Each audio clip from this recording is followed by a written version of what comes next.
Hello everyone.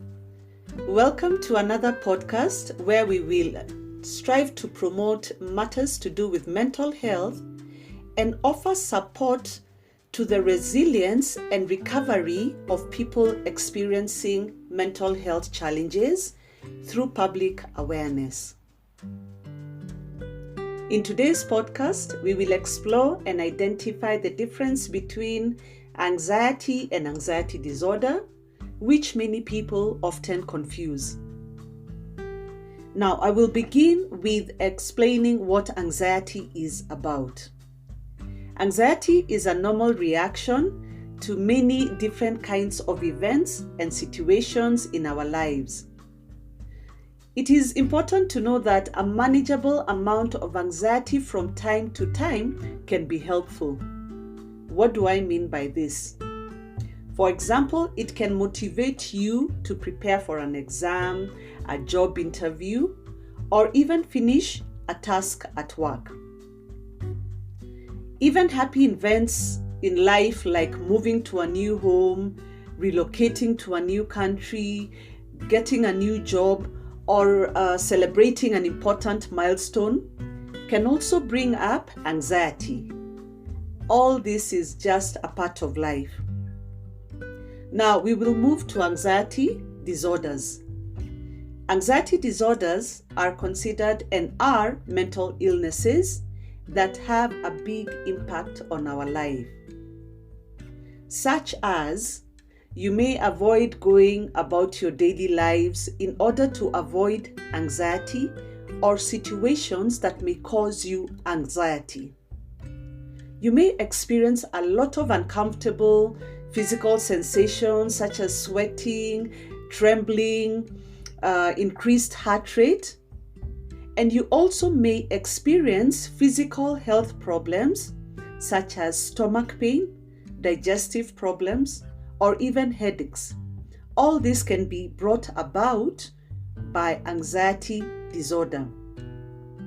I've often had people say that they know their anxiety isn't based on reality, but they feel trapped by their thoughts, their feelings, and emotions, which of course will ultimately influence and affect their behavior. I will give a few examples of anxiety and anxiety disorder. Now, with normal anxiety, this is related to a specific situation or problem, e.g., again, a job interview, sitting for an exam, relocating to another country. This anxiety, the normal anxiety, will only last as the situation or problem lasts or persists. This anxiety is also proportional to the situation or the problem. This anxiety is also it's a realistic response to the realistic problem or situation. Now we'll come to anxiety disorder. Now, when somebody experiences an anxiety disorder, this is what they may go through.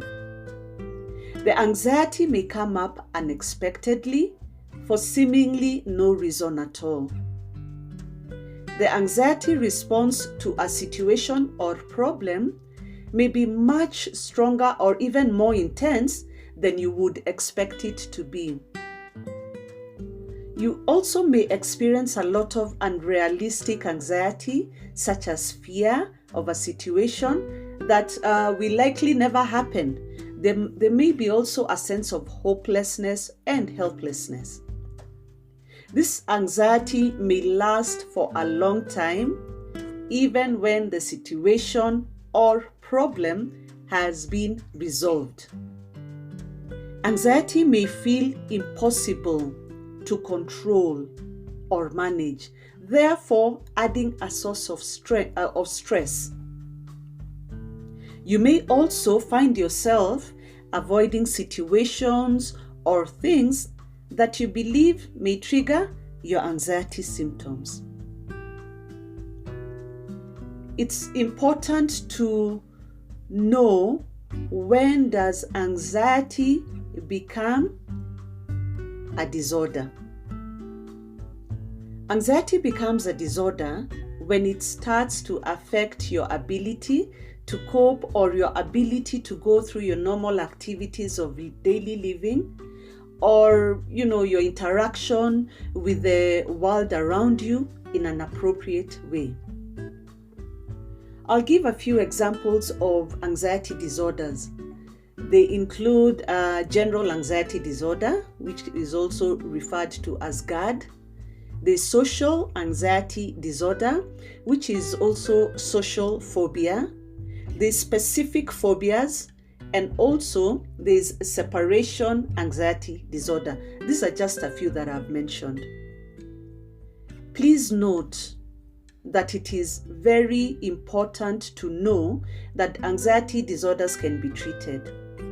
It is important for you to seek help if you feel concerned about the anxiety in your life. There are a lot of really good treatment options out there for anxiety disorders. This include medication, meditation, or even therapy. As I come to the conclusion of this podcast, I leave you with this quote from Dan Millman. You don't have to control your thoughts. You just have to stop letting them control you. Until next time, stay safe and take care.